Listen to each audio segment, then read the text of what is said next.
Hello, welcome everybody. I'm Sergio, community developer here at Amplitude Studios, and I'm delighted to have with me.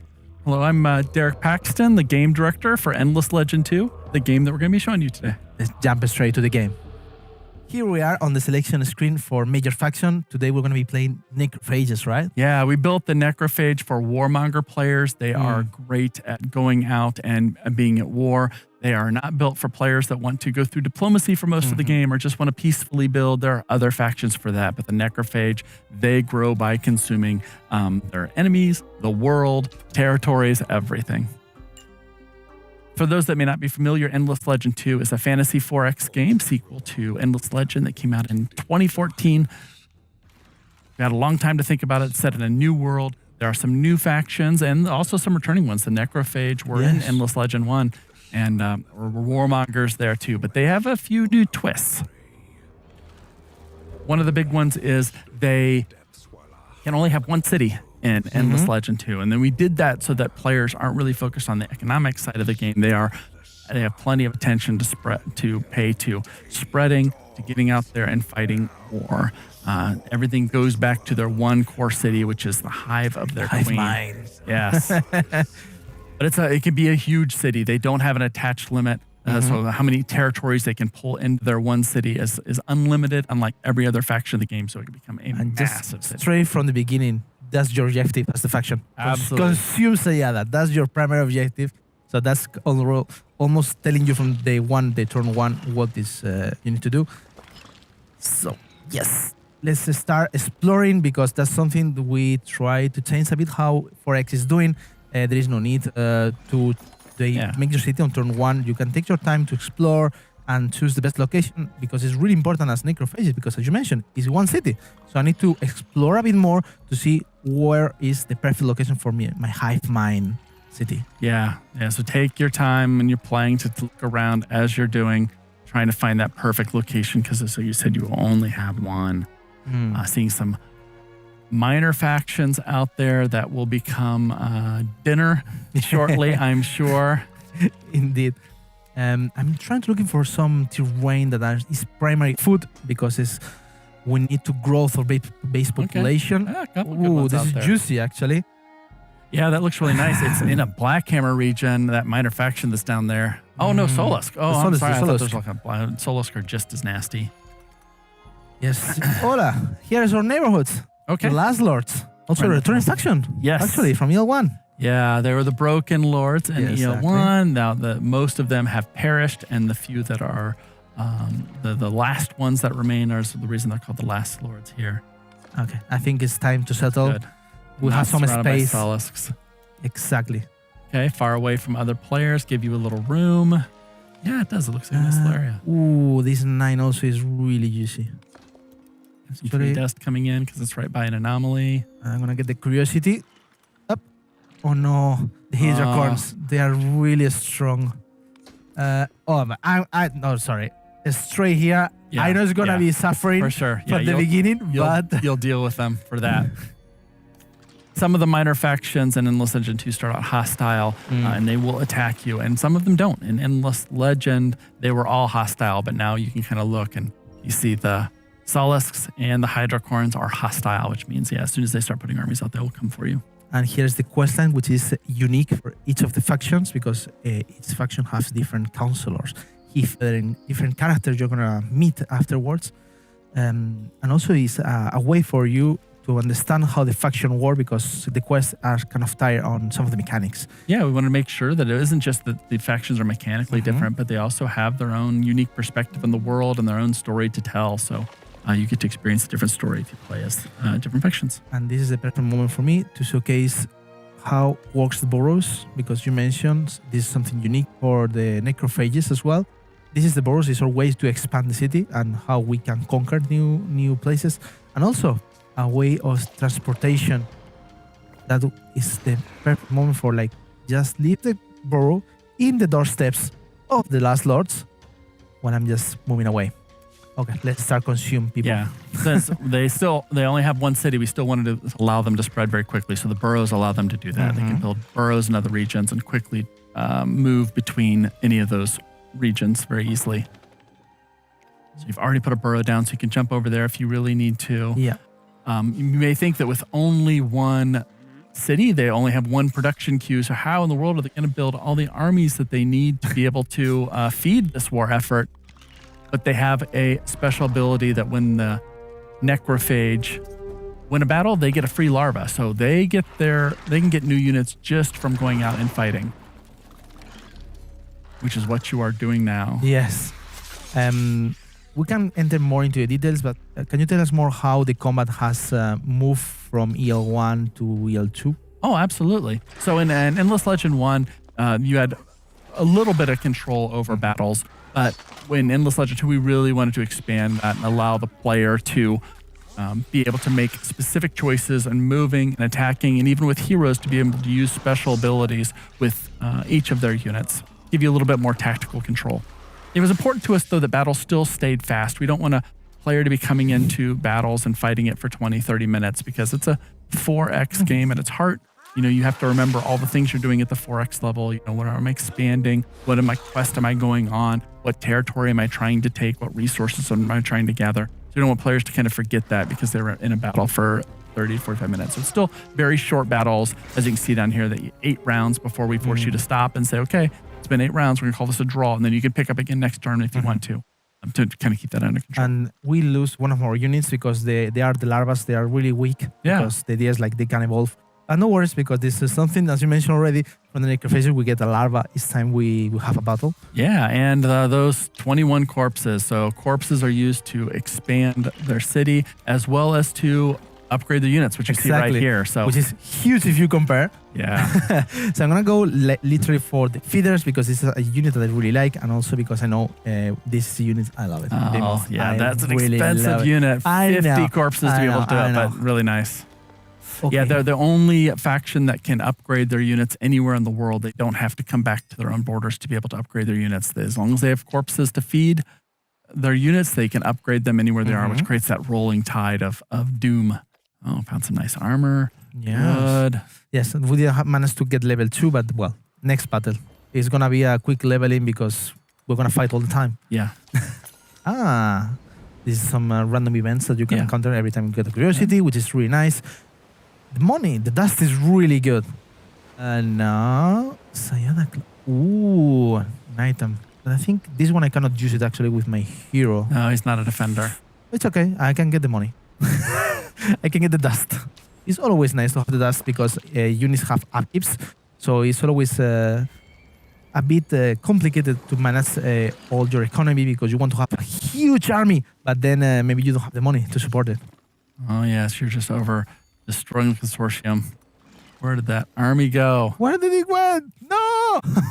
It's fine. Actually, Aspect City over there. Yeah. But they are really pacifistic compared to the Necrophages, so let's be our friends. I know they like to make some treaties. They don't like to be mean, but we have some limitations because we have Necrophages. So yeah, the Necrophage aren't good at diplomacy. The Aspects are. They are diplomats at their core. They have a special ability that allows them to force a treaty to go through if they spend enough influence for it. So they can force the Necrophage to go to peace. They're the only faction that can do that. So they're also fun to play. Okay. We need to have killing these ones. Basically, it's the main quest objective. But let's get closer to our friends of Last Lord. Up. To see what we can eat over there. Using the burrows. What are you thinking? Why are you jumping over there? I'm jumping here to get some minors because here I don't have more consortiums, minor faction. Yep. So I did have the option to go to the Hydracorns, but I know they are really tough units. Yeah. So I prefer just to, at the beginning, go with the minor faction that I know are more doable for me to kill. Yeah. Okay, let's get the Death Ball is damage. I really like damage. Why not? A good Necrophage player. The best defense is a strong offense. That's what we do. Okay, let's get more troops. Okay. Hold on. Oh. You see, now that's because they have a roaming army out there that's going to support that village. You're probably best to retreat here. Yes, actually, it's going to be go best. find that army. Oh, you see him down there in the bottom right. Let's get rid of them. Yeah. No. Well, it's fine. It's fine. Thank you. Yes, Thank you for come coming on to me. over. Welcome. We'll invite you for dinner. Now it should be very easy. I think. Yeah. Why am I That's losing good. 1 unit? Come on. Take the loss. You'll get Okay. I take the loss. Added. Okay. All right. It's okay. That's it. It was an easy one. I'm actually going to get some range units. It's always nice to have, to be fair. How is my city stronger. quiz? Oh, send you a message. Jumpers. Okay. I think they are just not happy that I'm in phase. That's okay. I understand their concern. Now we can have some laboratories, which is nice. Yeah, And such a good city location you picked. Yeah, Yes, we city's have growing 2 anomalies, quickly. and some districts have some adjacency bonus, so depending on where you are. So that's actually a really good one. And now we have some dust. Let's buy out things. We need to expand quickly. What should we do here? Yeah, okay, some influence. I'm not gonna say no to that one. Okay, let's keep expanding. Dun, dun, dun. Okay, now there's no more defenders for this Now it was an city. easy You one. can pick it off easier. No losses. Perfect. Okay, good. So we're doing some objects as well.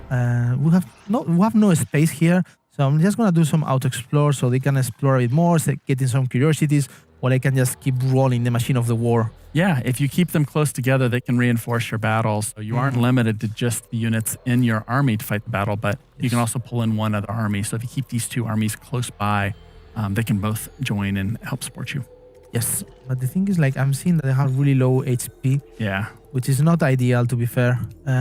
This one is gonna be a necro drone because they are really faster on exploration phase. So I'm gonna just move quickly.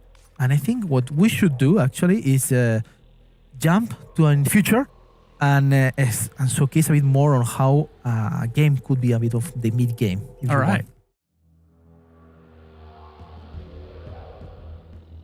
Okay, we're later in the game now. Yes. Looks like you've played a bit more. Mm-hmm. Found one of the natural wonders in the world. It's beautiful. Still partially submerged. We'll have to wait for the next tidefall to fully reveal that. It's kind of nice that you can kind of see the resources peeking through, so you know at my next tidefall, these things are going to become available. Yes. You can't use them right now. And also to explain a bit on how it was the game. It was a different game, to be fair.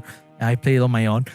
Here we were having not fun relationship with the last lot. They were not fun that we start growing our secondary outpost here, which is fair. I understand. I completely understand. We already experienced the first tidefall, something that we will explain in a moment. But here what we found, I found a fortress. So what are fortress? Yeah, so when after Tidefall happens, you have new lands revealed. They also bring new game mechanics, and one of them is fortresses, which means that there are some creatures that have set up a layer here. You cannot claim this territory until this fortress has been dealt with. Yes. But it looks like you have some heroes. Oh, Garog. Yes. Yeah, Lord of this fortress. This means they're high on damage, low on defense. So there's going to be a lot of damage being thrown back and forth between a Necrophage and a Garog boss and his henchmen. All right, let's see it. All right, let's go in here. We have more advanced units. A different hero this time.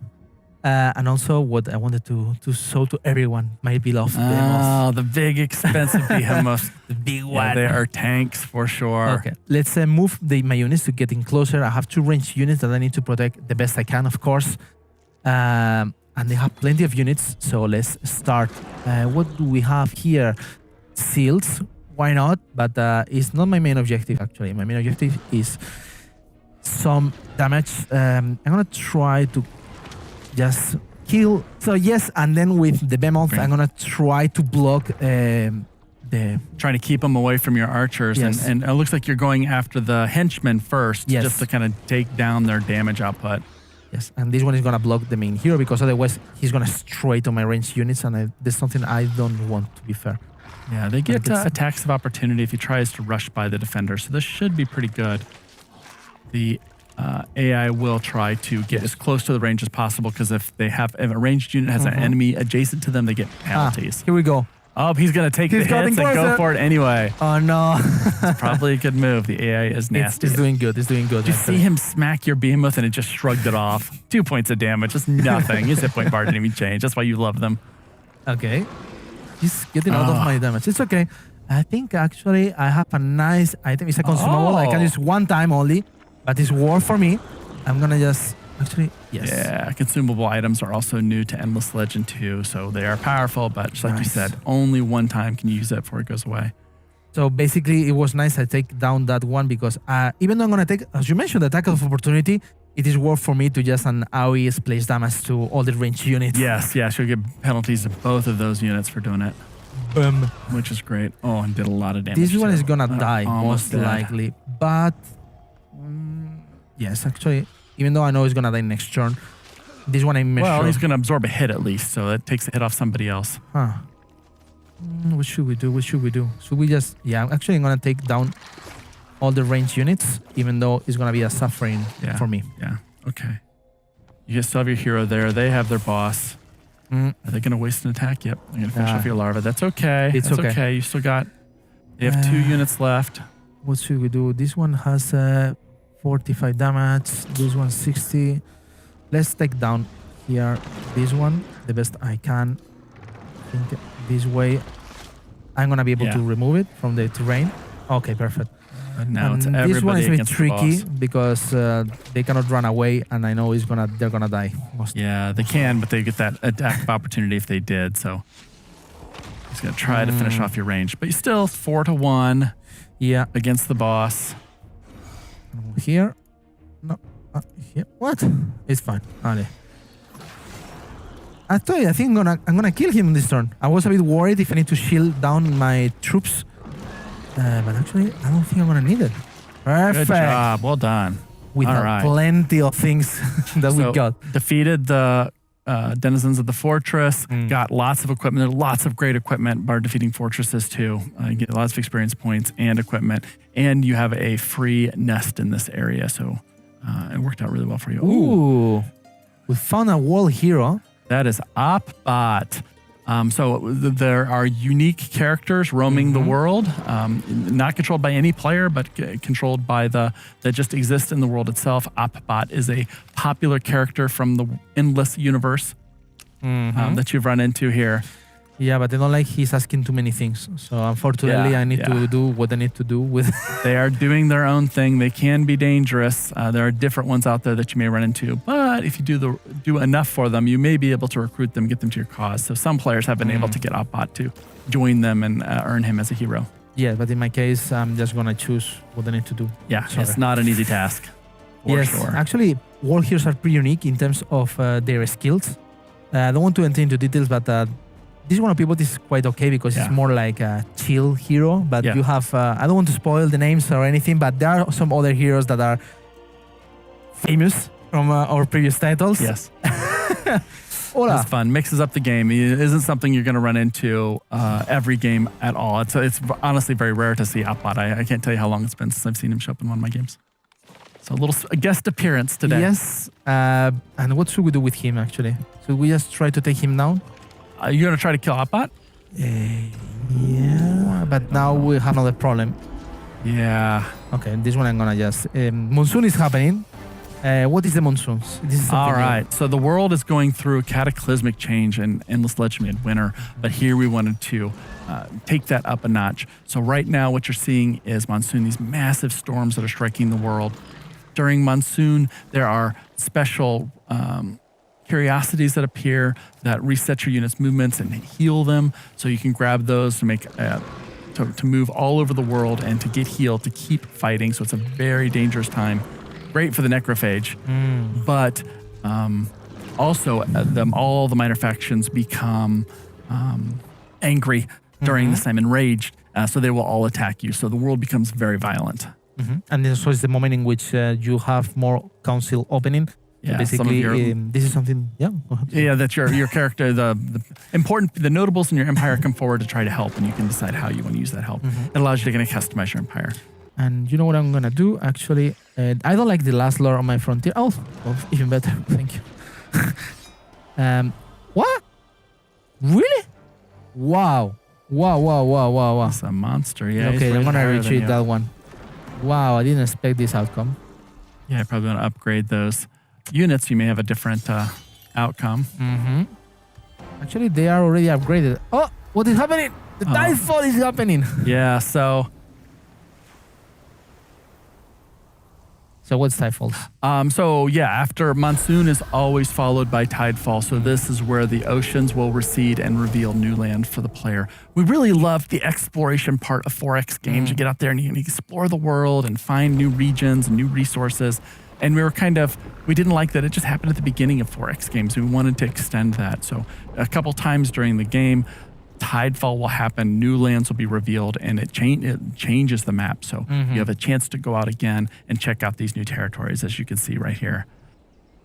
And it exposes new things. And not only new resources, new territories, but it may also connect islands with other players on it halfway through. So a border that you thought was secure, a city that you thought was safe is no longer safe because a land bridge has been built or revealed to another place. Or you may find, as the Necrophage, a land bridge that gives you access to a new friend. And by friend, I mean, somebody you're going to feed upon.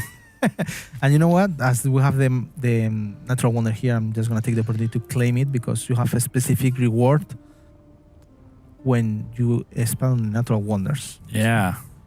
Really, really nice. Yeah, those are great regions to get. So that awakens. Yeah. And I don't want to spoil more things. I want people to discover everything. Also, you can see here the different terrains because we go down into the wall and the core of the wall. I don't want to spoil things. And you can see like the terrains here on the grid. It's really juicy. It's a way for us to incentive players to settle on these new lands. Yeah, the new world that comes up becomes very tempting. The water goes away from your existing lands, and with the water sort of food bonuses. So every terrain tile gets a food bonus based on how much water is adjacent to it. As the oceans go away, those food bonuses go away. So players are going to definitely want to start to look to the new lands to see what's down there for them. Another friend that is bothering my city, actually. But I think we should start going in because otherwise we can spend here hours and hours. That's the beautiful world of the 4X and in strategy in general. But I want people to discover it. So this has been great watching you play. You've cleared the land, got rid of that Doom Wraith, got the corruption out, and started to make progress. Even if you lost some battles to do it, you still recovered. Yes. Have been having fun playing the Necrophage? It was. It's always a fun to play Necrophages, to be honest. And also, it's a different experience, right? When you play Necrophage, which is more warmonger, when you perhaps compare it for the Last Lord that are more economic based, right? Yeah. This is just one of the factions that you'll be able to play as in the early access, which comes out on September 22nd. We also have the very diplomatic aspects that can use influence to force treaties to happen and are spreading coral around the world. So they literally change the map.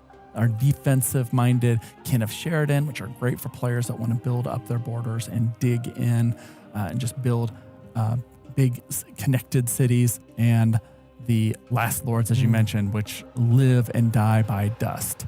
They don't even see food in the world. They don't use food for any of their populations, but dust allows them to do everything from create new population to heal their units. And as long as they have a large dust repository, they are very, very dangerous. Nice. Well, we hope you enjoy the game. You try the game. Let us know all your feedback. We are always listening what the community wants to say, because we take very seriously to try to get all that feedback and also try to see if there is ways for us to incorporate them the best we can, of course. So please just keep sharing your feedback with us and have fun. Yep. Thank you. Thank you very much. Bye.